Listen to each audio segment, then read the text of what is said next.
24 October জনপ্রিয় চিত্রনায়িকা পরীমনির জন্মদিন। ঢালিউডে আসার পর থেকেই দিনটি তিনি পালন করেন নানা আমেজে। তবে এবছর কোনো আনুষ্ঠানিক আয়োজন ছিল না, ছিল শুধু ঘরোয়া উদযাপন। এবার অবশ্য জন্মদিনের 4 দিন আগেই কেক কেটে উদযাপন করেছেন পরীমনি। সাদা পোশাকে হাসি মুখে পাশে ছিলেন অর্ক নামের এক ব্যক্তি। তাদের ঘিরে জমে উঠেছিল আনন্দঘন পরিবেশ।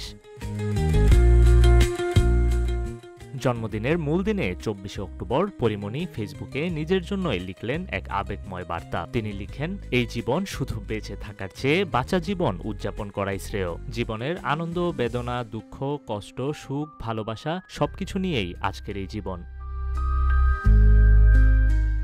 পোস্টের শেষে নিজেই নিজেকে শুভেচ্ছা জানান এই অভিনেত্রী। আগেভাগেই ভক্তদের মনে করিয়ে দিতে ফেসবুকে একগুচ্ছ ছবি পোস্ট করেন তিনি।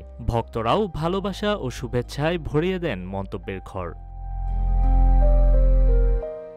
দেশে না থাকলেও নিজের জন্মদিন নিয়ে পরীমনির উদযাপন থেমে থাকেনি। নীরবতার ভেতর থেকেও তিনি যেন বলছেন, জীবন মানে কেবল নিঃশ্বাস নেওয়া নয়, প্রতিটি মুহূর্তকেই সুন্দরভাবে উদযাপন করা।